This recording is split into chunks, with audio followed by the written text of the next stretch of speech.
Bonjour et bienvenue dans le podcast Gardien de la naissance. Ici, on explore ensemble cette aventure bouleversante qui est celle de devenir père aujourd'hui. Le défi est immense. Pourtant, il est souvent invisible parce que ce ne sont pas eux qui portent le bébé 9 mois, qui accouchent, qui allaitent. Mais parce que leur rôle est essentiel, ici, je leur donne la parole. Chaque mois, je partage des témoignages de pères et des interviews d'experts pour t'aider à vivre ta paternité pleinement. Je suis Susanna, la créatrice de ce podcast, et si tu t'interroges sur mon accent, je suis portugaise. Et si je suis ici aujourd'hui avec toi, c'est parce que la naissance de mes 2 enfants a complètement transformé ma vie. Et j'ai vu l'impact décisif que mon partenaire a eu sur mes grossesses, mes accouchements et même mes allaitements. Sans lui, sa préparation, son implication, c'est sûr que rien n'aurait été pareil. Dans une vie d'avant, je gérais une start-up dans la finance. Et puis je suis devenue mère et j'ai tout quitté pour suivre mon intuition, ce besoin de comprendre l'humain, le corps, le lien, l'amour. Et aujourd'hui, j'accompagne les futurs pères et les couples à se préparer ensemble à l'arrivée de leur bébé. Avant de commencer, si tu veux aller plus loin, j'ai créé un défi audio avec des exercices pratiques pour passer à l'action et commencer à incarner dès aujourd'hui le pilier, le gardien puissant, le père présent que tu as envie d'être. Le lien est dans la description de cet épisode. Je te souhaite une très belle écoute. C'est parti. Bonjour, aujourd'hui on va parler d'un sujet un peu particulier, j'avoue, mais qui m'est venu dans mon chemin personnel. Moi, depuis que je suis maman et depuis que j'ai fait ma formation de doula, j'ai beaucoup travaillé sur moi, sur mon féminin, sur comment me reconnecter à mon corps, à mes cycles. Et j'avais l'impression de bien avancer dans mon cheminement, jusqu'au jour où, après une discussion avec mon mari, j'ai eu des phrases qui sont venues à l'esprit et je savais pas d'où elles venaient. Donc, il y avait des phrases comme on ne peut pas compter sur les hommes, on peut pas leur faire confiance. C'est dangereux même de leur faire confiance et là j'étais un peu perplexe parce que je savais pas d'où ça venait.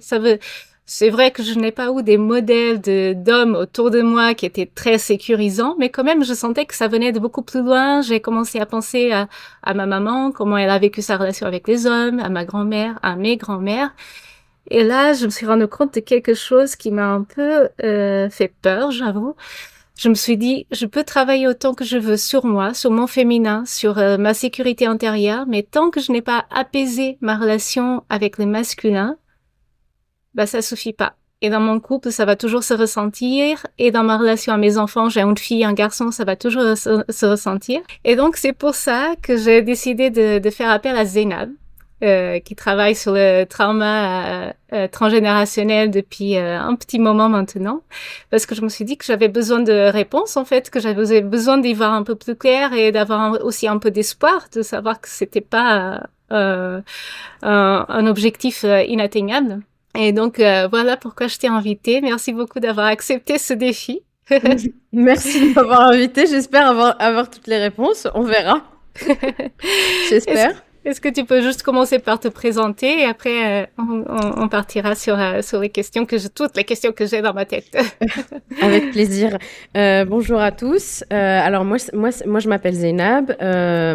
J'ai commencé ma carrière dans l'assurance, donc rien à voir avec ce que je fais aujourd'hui avec le trauma, mais c'était une carrière traumatisante un petit peu. En 2012, j'ai décidé de me reconvertir. J'ai commencé par une reconversion dans la naturopathie, la sophrologie.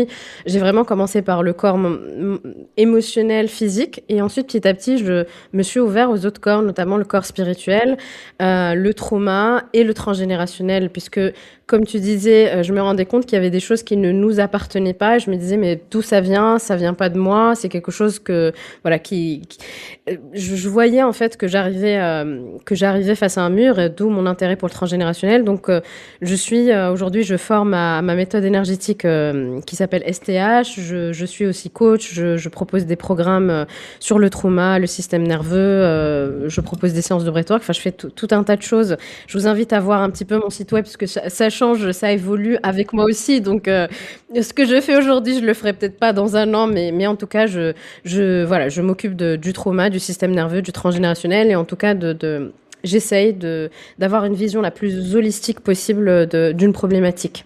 Et je me demandais comment ça se fait qu'on porte des traumas des générations passées. Comment ça se fait que s'il y a que la blessure que ma grand-mère avait avec les hommes, la blessure que ma mère avec les hommes, elle arrive chez moi, même si maintenant aujourd'hui dans mon couple, je ne sens pas en avoir besoin.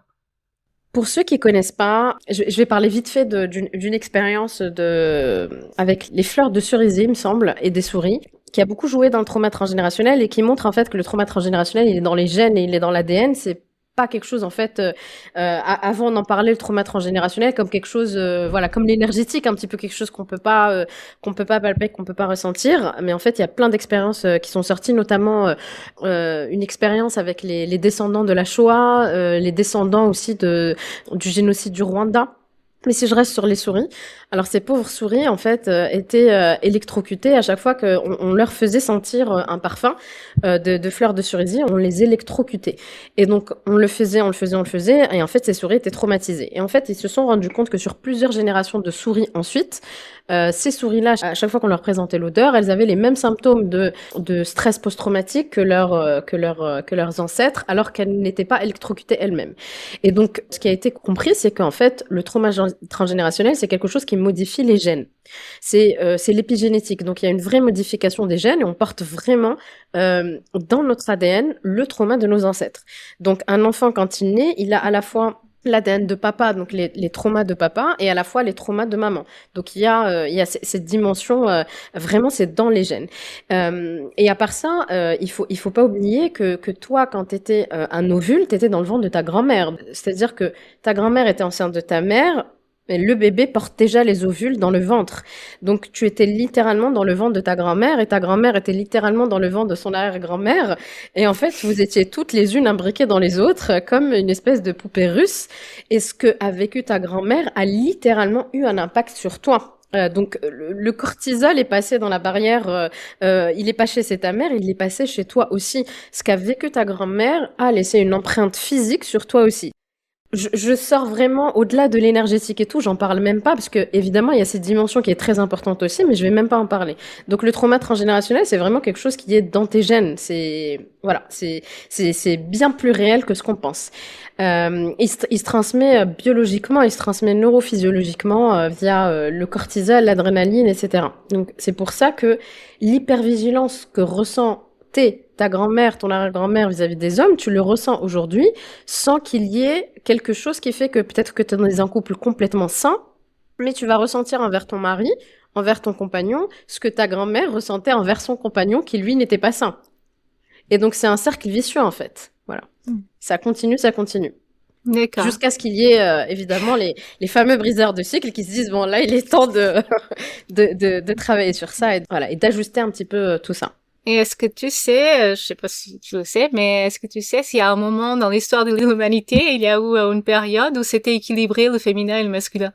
Alors je sais pas, mais il y a un livre. Alors je ne me rappelle pas du nom du livre. Je pense qu'il s'appelle le manuscrit de Marie-Madeleine, qui parle de. Alors ça pourrait choquer peut-être les croyants qui sont dans le dogme de Jésus tel qu'on nous l'a décrit, mais je pense que Jésus, le couple Jésus-Marie-Madeleine, était une forme de masculin, féminin sacré pour moi. Je vous invite vraiment à lire le manuscrit et à ouvrir les œillères et l'esprit par rapport à voilà si on a des connaissances dogmatiques de l'Église, c'est complètement loin de ce que nous a enseigné l'Église. Mais je pense que Jésus et Marie-Madeleine formaient un équilibre entre le masculin et le féminin. Hyper Voilà. intéressant, merci. Donc je pense vraiment que le masculin et le féminin étaient équilibrés et qu'il a été déséquilibré ensuite. Mais je pense que ça a existé, oui. Pour revenir sur un sujet qui est assez d'actualité parce qu'il y a un rapport qui vient de sortir là récemment, on va circuler de plus en plus des contenus destinés aux jeunes garçons, des messages portés par des influenceurs qui parlent beaucoup de cette histoire de mâle alpha, une vision de l'homme assez autoritaire, parfois violente, même irrespectueuse des femmes. Ok. Disait que les hommes eux-mêmes ont le masculin déséquilibré en eux. Est-ce que tu penses que c'est une tentative un peu maladroite de venir réparer ce déséquilibre qui existe dans notre société patriarcale en fait? Bah, c'est très maladroit. Alors, j'ai pas du tout suivi cette tendance-là. Je t'avoue que moi, je suis pas très, voilà, je suis pas très au courant des tendances. Mais si c'est une tentative, elle est complètement, pour moi, désuète et absolument maladroite. On n'a pas besoin du mal alpha, on a besoin du mal qui sécurise, Déjà, on a besoin d'un mal qui soit présent en fait, qui soit sécure, qui soit sécurisé, qui soit sécurisant. En fait, on a besoin d'un masculin sécure, tout simplement. Et le sécure, il passe pas forcément par la domination ou le contrôle. Le sécure, c'est bien plus que ça. C'est vraiment l'ancre du bateau. La femme, c'est le bateau en fait. La femme, elle est cyclique. Donc, la femme, elle passe par plein de choses. Elle a des enfants, elle passe par postpartum, par un milliard de choses, ne serait-ce que son cycle lunaire en fait des 28 jours. Et elle tangue la femme. Et en fait, l'homme, il a besoin d'être cette encre-là qui vient sécuriser la femme et qui vient lui dire quand ton système nerveux il te dérégule, moi je te régule. En fait, un masculin équilibré, c'est juste un masculin qui co-régule la femme quand elle est déséquilibrée aussi. Donc je ne pense pas que ça passe par le contrôle, la domination. Et pour un homme qui veut arriver vers cette posture-là, comment il fait? Alors, le gros problème des hommes, en tout cas, que j'ai rencontré dans ma pratique, c'est que les hommes, déjà, ils ont beaucoup de mal à se dire qu'ils ont un problème. Parce que la société ne les autorise pas à la vulnérabilité. Et ils pensent qu'aller guérir tout ça, c'est les couper de leur masculin, alors que pas du tout. Donc il y a besoin de trouver en eux la vulnérabilité nécessaire pour aller se dire, là j'ai un problème, là je suis trop, là je suis pas assez, là je suis présent, là je suis pas présent. C'est reconnaître, reconnaître leurs failles, reconnaître leur vulnérabilité, et aussi se connecter à leurs émotions, donc se connecter à tout ce féminin-là, parce que plus ils vont accepter cette part féminine en eux, et plus leur masculin il pourra être sécure aussi, et plus ils arriveront à équilibrer. Donc si on renie un côté, on renie l'autre côté aussi, et en fait on crée un déséquilibre, et c'est exactement la même chose chez la femme. Donc c'est comment se sécuriser. Moi je pense sincèrement que la sécurité elle vient de l'enfance. Bien sûr qu'il y a le transgénérationnel, et ça c'est très important, et qu'il y aura besoin à certains moments d'être confronté à l'histoire de ton père, de ton grand-père, du masculin, comment le masculin était dans ta famille, est-ce qu'il était effacé ou au contraire est-ce qu'il était dominant. Donc quand il est déséquilibré, ça va être un côté ou l'autre en général. Aller faire face à ce transgénérationnel, ça va être important, mais revenir à ta base qui est l'enfance. Pour moi c'est fondamental, autant pour la femme que pour l'homme. Ça va être essentiel de revenir à l'enfance et d'aller en fait devenir ce propre parent aimant qui devient sa propre sécurité intérieure. Et concrètement, ça veut dire quoi? Comment on fait ça? Alors, travailler l'enfant intérieur, travailler l'enfant, c'est quelque chose effectivement qui est très abstrait, et c'est pour ça que avant de commencer à travailler quoi que ce soit, il y a besoin de comprendre de quoi il s'agit, il y a besoin de nommer les choses, c'est pour ça qu'on a besoin de conscientiser de quoi on parle en fait. Donc chaque homme sera invité à aller voir quelles sont les problématiques qu'il a. Est-ce qu'il est conditionné à la performance et du coup il a un stress qui est tout le temps là parce que dans sa famille les hommes ils doivent aller jusqu'au bout, ils doivent se tuer à la tâche, peu importe. Donc ou bien peut-être que dans la famille, les hommes ne pleurent pas. Donc, est-ce que il est déconnecté de ses émotions? Est-ce qu'il y a eu la violence? Est-ce qu'il, par exemple, ça peut être l'homme qui a été typiquement, qui a eu un papa hyper violent et lui, il est le contraire de la violence, mais du coup, il est complètement effacé et finalement, il est tout aussi déséquilibré que son père, même si c'était le contraire. Voilà, il y a besoin de comprendre un petit peu qu'est-ce qui se joue. Quelle est la place du masculin chez cet homme-là? Est-ce que c'est un masculin qui est écrasant, qui est rigide, qui est contrôlant, ou au contraire c'est un masculin qui est absent, qui est dissocié? Donc il y a besoin en fait de comprendre qu'est-ce qui se joue, quel conditionnement j'ai eu de l'enfance, quelles croyances limitantes j'ai eu, quelles croyances j'ai eu aussi du système familial, comment le système familial a marqué aujourd'hui ma vie en tant qu'homme, ma vie dans mon couple, ma vie en tant que père, parce que souvent ça va être des problématiques que la personne va comprendre quand elle va devenir père, tout comme la mère en fait comprend plein de choses sur sa vie quand elle devient mère finalement. L'homme c'est un peu la même chose, donc il a une responsabilité vis-à-vis de sa femme, vis-à-vis de ce système-là, vis-à-vis de cet enfant, donc comment il se place face à la responsabilité? Est-ce que ça l'écrase? Est-ce que voilà, donc comprendre un petit peu comment l'enfance, comment le système dans lequel il a grandi, ce système matriarcal, patriarcal, peu importe comment était son système familial, comment est-ce que ça a joué sur la personne qu'il est devenu aujourd'hui. Donc déjà comprendre tout ça. Évidemment, il y aura besoin ensuite d'aller, déprogrammer le cerveau sur, certaines choses. Donc, si dans la famille, on pense que les hommes, ils ont besoin d'être violents, ils ont besoin d'être, contrôlants, il y a besoin de déprogrammer le corps, le système nerveux, puisque l'homme le porte finalement, je peux être dans ma puissance sans écraser personne, sans être violent, en incarnant en fait cette présence-là. Et donc ça devra passer beaucoup par le corps aussi, évidemment réguler son système nerveux, tout comme la femme. Il y a besoin d'apprendre aussi à être vulnérable sans être humilié. C'est pour ça que c'est hyper important d'apprendre aux garçons à ressentir leurs émotions aussi. Et c'est pas parce qu'ils ressentent leurs émotions qu'ils sont vulnérables qu'ils ne sont pas des hommes. En fait, ça n'a rien à voir. Mais dans la société, hélas, c'est le cas. Un homme qui pleure, personne enfin, on voit pas les hommes pleurer. Ils ont l'impression d'être déconnectés de ça. Donc évidemment, revenir dans le corps, la base de l'homme, revenir dans son corps, apprendre petit à petit à passer à l'action. Pour les hommes qui sont complètement effacés, il y a besoin d'apprendre au corps et au système nerveux que je peux passer à l'action sans déséquilibrer la femme en face de moi, sans déséquilibrer le système.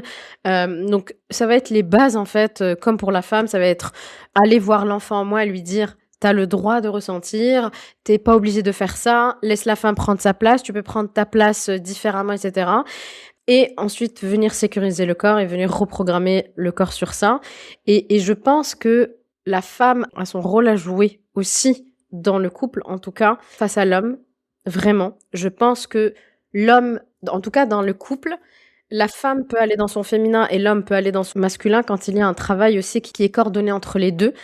Si la femme, c'est la mère de l'homme, si elle est dans cette posture-là de vouloir sauver son compagnon, d'être sa mère, comment veux-tu que l'homme aussi soit dans son masculin? Donc, il y a besoin aussi à la femme de laisser la place à l'homme de devenir cet homme-là, en fait, et de plus le materner, de plus le rassurer en permanence, de plus non plus excuser aussi ses comportements, de lui dire, là, t'as besoin de prendre ta responsabilité. Moi, je suis là pour, finalement, comme une doula pour porter l'espace. Mais c'est à toi de faire le travail, c'est à toi d'accoucher finalement de ta version masculine, de ta version sécure, c'est pas à la femme de le faire. Et finalement, la femme a besoin aussi de porter cet espace pour l'homme, tout comme l'homme a besoin de porter cet espace pour que la femme enfante réellement. Donc vraiment, je pense que le travail, il est en symbiose et c'est là où le couple, il peut être sacré. C'est quand la femme se permet d'être dans son féminin et qu'elle laisse aussi l'homme d'être dans son masculin. Et parfois, laisser l'homme être dans son masculin, c'est aussi faire un pas en arrière et dire à l'homme, là, il y a besoin que tu prennes ta responsabilité et là, il y a besoin que tu prennes ta place. Je vais te la laisser. Donc, tu disais tout à l'heure, au tout début, je ne peux pas demander à l'homme parce que sinon, ça va pas être fait de la meilleure façon. Il y a besoin aussi d'apprendre à lâcher le contrôle sur ça et de laisser aussi la place à l'homme, de lui donner l'opportunité de faire. Voilà, et de pas être là, et je sais très bien de quoi je parle, c'est très difficile parce que moi, je vais le faire beaucoup mieux, beaucoup plus vite. Voilà, je peux comprendre. Donc, il y a besoin aussi à la femme de laisser cet espace-là à l'homme et c'est à l'homme aussi de venir avancer vers cet espace-là et il faut que les deux avancent en même temps pour que la danse elle soit en symbiose, sinon il y a un problème et la valse elle va pas se faire. Donc la femme doit arrêter de porter la relation, doit laisser l'espace à l'homme et l'homme doit aussi porter la relation puisque la femme elle peut pas tout porter sinon elle peut pas être dans son féminin non plus. Donc c'est vraiment pour moi une danse aussi et je comprends qu'on veuille guérir l'homme par amour mais en fait on lui rend pas service finalement. Donc je trouve qu'on a un rôle aussi très important dans la guérison de ce masculin, c'est de laisser aussi cet espace à l'homme de se guérir et de se responsabiliser. C'est hyper intéressant parce que c'est aussi sortir de la posture de la victime. Je subis cette situation et se dire, j'ai une part de responsabilité, même si c'est pas toujours évident, hein, mais moi aussi j'ai une part de responsabilité. Ouais. Je pense vraiment que c'est important. Ouais, je suis complètement d'accord. Je pense que ça change tout en fait. Ça te donne aussi, c'est pas juste, ça te donne une charge, ça te donne aussi des outils pour du coup passer à une autre chose. Ça te permet d'avancer. Tu disais tout à l'heure que parfois c'est en devenant père que l'homme prend conscience de certaines choses. Et moi je voulais ajouter, parfois c'est en devenant père d'un garçon qu'il comprend encore plus conscience de certaines choses, parce que c'était assez drôle. Moi, j'ai eu d'abord une fille, et avec ma fille, j'avais l'impression que mon mari était prêt à être père, et que il était même plus doué que moi. Et c'était ensuite à la naissance de mon fils, de garçon, que tout a bougé en lui. Et on l'a pas vu venir tous les deux. C'était la naissance d'un garçon qui est venu réveiller cette blessure de masculin, en fait. Comment je deviens père d'un garçon alors que moi-même, le garçon en moi, il est pas apaisé du tout. C'est très intéressant. Moi, j'ai eu l'expérience contraire, tu vois. J'ai eu l'expérience contraire. Alors, je suis plus avec le père de mes enfants, mais je pense que c'était plus facile pour lui d'élever un garçon, finalement, qui était très doux, etc., que la fille qui était plus présente, plus émotionnelle, et qu'il avait besoin de sécuriser. Ah oui. Donc, chaque enfant vient réveiller différentes choses. Oui. Je pense, en fonction de la blessure, en fait, tu vois. Si la blessure, elle est dans la sécurité, la fille, elle peut venir aussi réveiller comment je suis un père qui sécurise ma fille, finalement, face à un monde un peu violent et qui fait peur. Tu vois ce que je veux dire? Je pense que ça dépend vraiment de l'enfant et de la blessure aussi du père, finalement. Oui. Est-ce qu'il a quel est le type de blessure? Est-ce qu'il a du mal à sécuriser? Est-ce qu'il a... Voilà. Ça dépend. Mais moi, j'ai l'expérience contraire. Ah, c'est drôle. C'est rigolo. Je voudrais juste revenir aussi sur une autre chose. Ça peut être assez difficile à intégrer. Être dans son masculin, c'est être protecteur, être sécurisant. Mais pour y arriver, c'est accepter son féminin, accepter sa vulnérabilité, s'ouvrir à ses émotions. Et du coup, on pourrait penser que c'est contradictoire et que au contraire, si je vais écouter mes vulnérabilités, mes émotions, je vais être fragile, je vais pas être sécurisant. Donc comment faire quand on est dans ce type de logique? En fait, le masculin-féminin, en fait, c'est un truc qui fait comme ça. Donc, si tu vas plus d'un côté, ça balance. En fait, c'est toujours une balance, tu vois. Il y a besoin de trouver un juste équilibre. Si t'es complètement déconnecté de tes émotions, aller un peu dans le féminin, ça va pas complètement te déséquilibrer et être faible. Et c'est pour ça qu'il y a vraiment besoin de déprogrammer aussi. C'est notre rôle en tant que mère, je pense, de mère de garçon. Et de mère de fille aussi, finalement, puisqu'il faut apprendre aux filles à pas devenir les mères de leurs futurs compagnons. Et de les laisser prendre l'espace aussi en tant qu'homme sécure. Il y a tout un déconditionnement de la société qui lie les émotions à quelque chose de faible.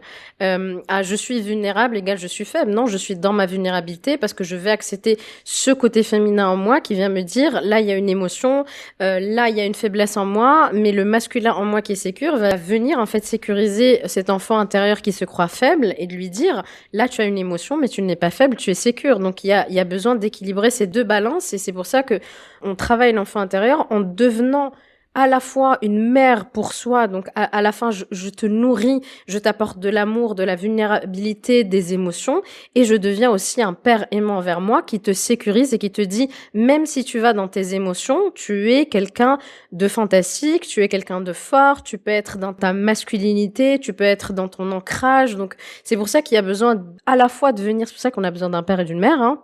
En tout cas des polarités hommes-femmes en nous, qui sont présentes chez les hommes et chez les femmes. C'est ce côté maternel qui vient nourrir, sécuriser, coucouner, mais à la fois ce côté paternel qui vient dire, même si tu ressens, même si ça va pas, même si tu échoues, tu restes en fait un homme, tu restes valable, tu restes précieux. Donc il y a besoin d'équilibrer l'archétype du père en nous et l'archétype de la mère en nous. Finalement, la mère, elle nourrit, le père, il sécurise. Juste pour terminer, s'il y a des hommes, des femmes, des couples qui se reconnaissent pleinement dans ce qu'on vient de dire et qui viennent de se rendre compte, ah là là, oui, on a du boulot, par quoi commencer? Comment on s'y prend quand on n'a jamais entamé ce type de parcours? Déjà, moi, je trouve absolument fabuleux les couples qui travaillent, parce que j'ai déjà accompagné des couples, et ça m'a toujours émerveillée. Vraiment, j'ai une profonde admiration et beaucoup d'amour pour les couples que j'ai accompagnés parce que je les ai vus cheminer. En fait, je les accompagnais chacun tout seul et ensuite en couple. Et c'était quelque chose qui me touchait énormément parce que je trouve que c'est vraiment précieux, le couple qui travaille sur lui ensemble. Je trouve que c'est vraiment précieux et la société elle a vraiment besoin de ça et on a vraiment besoin le féminin. En fait, on parle tout le temps de féminin sacré, ça c'est voilà. Mais en fait, le féminin ne peut être sacré que s'il y a un masculin sacré en face. La femme, elle peut être dans son féminin aussi. Donc nous, les femmes, on peut être dans notre féminin et accepter que si on a une sécurité en face.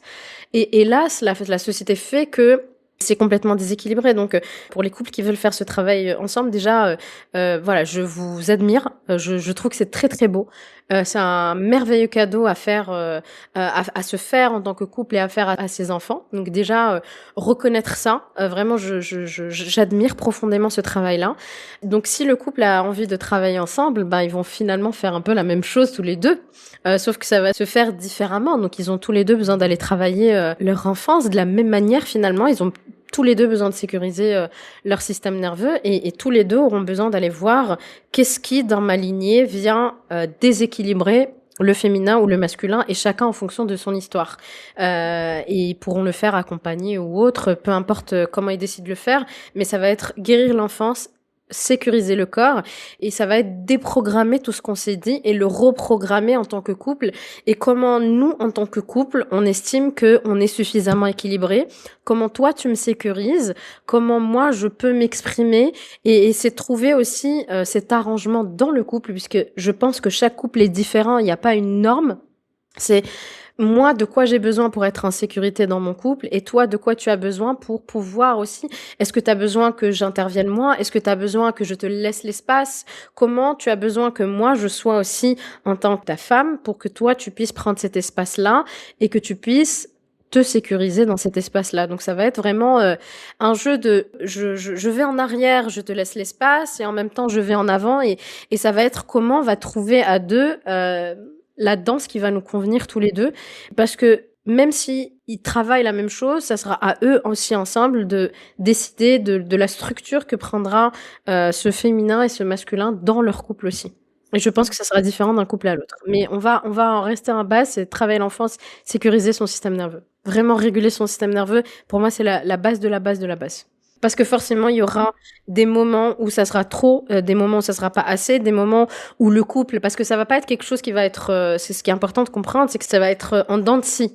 Donc il y aura des moments où dans le couple ça va pas aller, hein. Il y aura des moments où ça va exploser. Il y aura des moments où la femme n'aura pas l'impression d'être accueillie par l'homme, ou l'homme il aura l'impression de pas être accueilli par la femme, etc. Donc il va y avoir des mouvements comme ça. Et c'est pour ça qu'il y a toujours besoin de revenir à sa structure intérieure, à sa sécurité intérieure, puisque plus je suis en sécurité en moi, et plus je suis en sécurité en toi, et plus je suis en sécurité en nous, finalement. Donc la base, c'est je me sens en sécurité pour que je puisse ensuite pouvoir apporter cette sécurité dans le rapport qui est entre toi et moi, et pouvoir accepter aussi que quand le nous n'est pas en sécurité, c'est pas grave parce qu'on saura revenir dans la sécurité. Tu vois un peu le truc? Parce que c'est pas linéaire le couple, c'est impossible, c'est illusoire et il faut vraiment comprendre que le couple il grandit ensemble et il se crache ensemble et c'est vraiment des voilà, c'est des périodes. Je confirme tout à fait parce que je suis en train de vivre. Hein. Parce que revenir sur son enfance, sur tout son vécu, c'est forcément venir un peu déstabiliser les bases. Et donc l'autre en face, soit il est sécure, soit il se sent bien dans lui-même, dans son intérieur pour accueillir ça, soit il va se dire mais qu'est-ce que j'ai fait, qu'est-ce qui va pas dans le couple, il va pas comprendre que ça vient de la personne et de son intérieur. Oui, c'est ça. Donc s'il porte la honte toxique qui vient de son enfance, quand la femme elle va exprimer, elle va dire je suis en colère, il va dire ah qu'est-ce que j'ai fait de mal, alors qu'en fait elle a juste dit je suis en colère, elle a juste besoin d'un mec en face qui dit qu'est-ce que je peux faire pour t'aider à exprimer ta colère? Ou t'as besoin de quoi? Que je prenne les enfants et que je parte? T'as besoin que je fasse quelque chose à la maison? Voilà, de quoi tu as besoin? Et en fait, la femme, souvent, elle a juste besoin d'exprimer quelque chose. Je suis en colère, point. L'homme qui est dans son masculin blessé, il va tout de suite, ah, je suis en colère, pourquoi? Qu'est-ce que j'ai dit? Qu'est-ce que je dois faire? Qu'est-ce que je peux faire? Et il va rentrer dans un délire intérieur et en fait, il va déstabiliser la femme et la rendre encore plus en colère. Et en fait, c'est un cercle vicieux qui s'installe. Donc, quand j'accompagne les gens, je leur dis toujours, il y a besoin de comprendre que quand vous allez travailler sur vous, votre couple, il va soit se renforcer, soit il va éclater. Ouais, c'est sûr. Mais de toute façon, il y a beaucoup de chances qu'il éclate avec l'arrivée d'un enfant, donc autant travailler sur soi, parce que ça va être toujours utile pour soi déjà, et pour son enfant, parce que c'est ça que je trouve fou dans ce travail, c'est qu'on fait ce travail pour nous, mais en fait, c'est un énorme cadeau qu'on fait à nos enfants d'avoir des parents qui sont sereins par rapport à eux, par rapport à leur couple. C'est incroyable, c'est tout ce que la majorité de nous, on n'a pas eu. Je pense que c'est le meilleur héritage qu'on puisse laisser à un enfant parce que on lui laisse de l'argent, mais s'il est pas sécure, l'argent ça sert à rien. Donc, et j'ai envie de dire à ceux qui nous écoutent et qui sont plus ensemble, ils sont quand même parents et ce travail-là peut carrément être fait en étant séparés. Alors c'est rare, mais en tout cas j'invite toujours les hommes et les femmes à travailler sur eux en tant que parents, même s'ils sont plus ensemble. Et si le couple décide de faire ce chemin ensemble, c'est absolument merveilleux pour soi, mais c'est surtout pour son enfant en fait. Ah ouais, c'est beau ça. Et j'ai entendu récemment parler d'un couple qui a commencé une thérapie de couple pendant son divorce pour réussir à mieux communiquer, parce qu'il y a la garde alternée, il y a toute une éducation à avoir par rapport à son enfant. Et donc, qui a fait une thérapie de couple pendant le divorce pour réussir à garder une relation équilibrée vis-à-vis des enfants. Je trouve ça incroyable. C'est fou. Absolument merveilleux. C'est absolument merveilleux.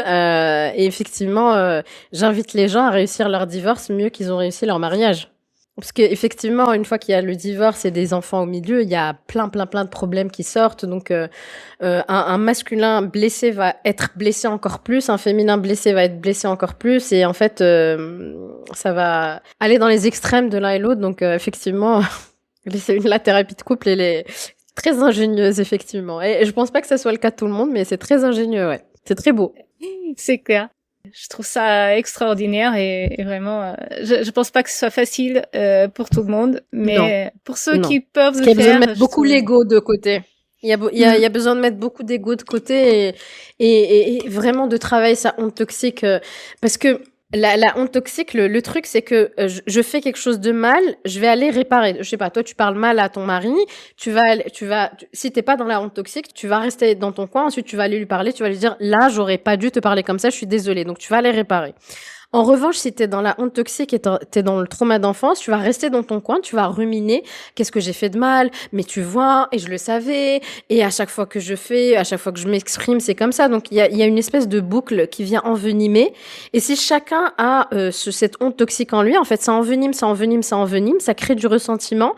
Et en fait, à un certain moment, ça explose d'un côté ou de l'autre et ça empoisonne le couple. Et c'est ce qui fait qu'en fait, les couples, ils divorcent et ils tiennent pas, hein. Oui, c'est pas que l'homme que porte cette honte toxique, parce que moi-même, je l'ai ressenti à plusieurs reprises. Oui, on veut sauver les autres. De toute façon, si t'as des traumas d'enfance, de toute façon, je n'ai jamais vu un couple où, en général, le couple porte les mêmes blessures, mais sont exprimées différemment. Mais vous portez les mêmes blessures, hein. Oui, je pense que c'est pour ça qu'on se choisit. C'est qu'on va travailler des choses dans des angles différents, on va venir se compléter, ouais. Mais du coup, il faut tenir le coup.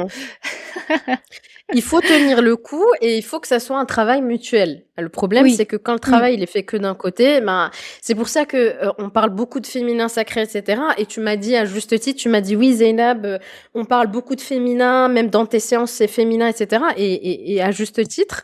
Et je pense sincèrement que le féminin ne peut pas prendre sa place sans un masculin qui soit équilibré, sacré et guéri. Donc j'invite vraiment, et c'est un SOS, j'invite vraiment les hommes à prendre leur place parce que le masculin sacré a besoin de revenir. Voilà. Jésus a besoin de revenir, mais pas Jésus, mais le masculin sacré dont je parlais tout à l'heure, et j'invite tout le monde à lire le livre, il a besoin de revenir sur Terre pour que le féminin sacré puisse prendre sa place et avoir l'espace d'être dans le féminin. Parce que c'est facile de dire oui, accepte de recevoir. Ouais, mais si t'as une charge mentale de babouin, tu fais comment en fait? Tu peux pas. Merci. Ouais. Je pense que c'est un bon appel pour la fin de cet épisode. Merci beaucoup Zeynab pour cet échange. Avec grand plaisir. Avec grand plaisir. Merci d'avoir écouté cet épisode des Gardiens de la Naissance. Si cette interview t'a touché ou éclairé, le défi audio te sera encore plus utile. Ce sont plus de 20 sujets spécifiquement dédiés aux futurs pères avec des outils pratiques et des actions concrètes à mettre en place dès aujourd'hui. On y parle de grossesse, d'accouchement, de postpartum, d'allaitement, de liens avec ton bébé, de sexualité, de comment parler d'argent en couple. Bref, j'ai mis tout ce qui aurait changé la vie de mon mari et la mienne pendant ma première grossesse. Ce podcast est tout nouveau et j'ai besoin de ton soutien pour le faire connaître. N'hésite pas à le noter sur ton appli ou à le partager avec tes amis. Et si tu veux recevoir des ressources gratuites chaque semaine, inscris-toi à ma newsletter. Tous les liens sont en description de l'épisode. On se retrouve très vite pour un nouveau récit. À bientôt.